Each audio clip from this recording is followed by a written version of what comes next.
100 से ज्यादा रॉकेट एक तरह से दागे गए हैं, ईरान की तरफ से बैलिस्टिक मिसाइल दागे गए हैं, क्योंकि इजराइल को इस बात का बिल्कुल भरोसा नहीं था, इस बात का यकीन नहीं था कि ईरान इतना जोरदार जवाब देगा इजराइल के हमले का। लेकिन ईरान ने जब पलटवार किया है तो इजराइल चारों खाने एक तरह से चित हो गया है। इजराइल बहुत ज्यादा परेशान है। नेतन्याहू यही वजह है कि दुनिया के दूसरे देशों से अब एक तरह से मदद मांग रहे हैं, अमेरिका के सामने गिड़गिड़ा रहे हैं। इसके अलावा उन्होंने कई और बड़ी ताकतों से मदद की अपील की है। लेकिन दुनिया अब यह देख रही कि यह जंग जा किधर रही है, यह लड़ाई दरअसल किस तरफ जा रही है, क्योंकि कई बड़े जो हमले हैं, सैन्य जो ठिकाने हैं, जो इमारतें हैं, उनको इजराइल ने निशाना बनाया था।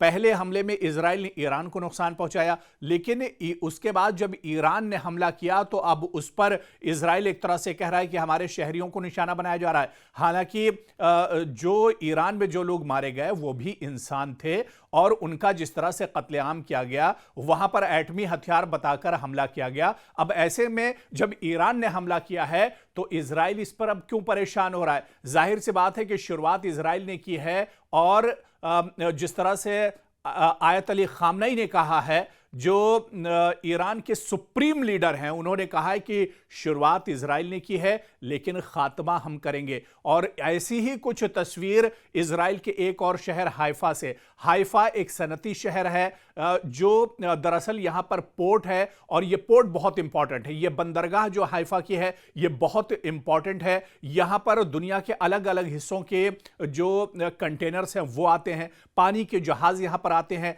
यह दरअसल एक ट्रेड सिटी माना जाता है इजराइल के लिए, और यहां पर अटैक किया है हाइफा के बंदरगाह पर ईरान ने और इजराइल की कमर तोड़कर रख दी है। और यही वजह है कि अब इजराइल एक तरह से कराह रहा है। इजराइल के अंदर एक कोहराम मचा हुआ है। और हाइफा की अगर बात करें या बैत-ए-याम की बात करें, बैत-ए-याम में सिर्फ 14 लोग मारे गए हैं। जिस तरह से ईरान ने बैत-ए-याम में हमला किया उसमें 14 लोग मारे गए हैं और इसके अलावा 300 से ज्यादा लोग जख्मी बताए जाते हैं। यानी बहुत बड़ा नुकसान इजराइल को उठाना पड़ा है। चाहे तल अबीब की बात करें, हैफा की बात करें या बैत-ए-याम की बात करें, यरूशलेम की बात करें, वस्ती इजराइल की बात करें, शुमाली इजराइल की बात करें, पूरा इजराइल एक तरह से कराह रहा है।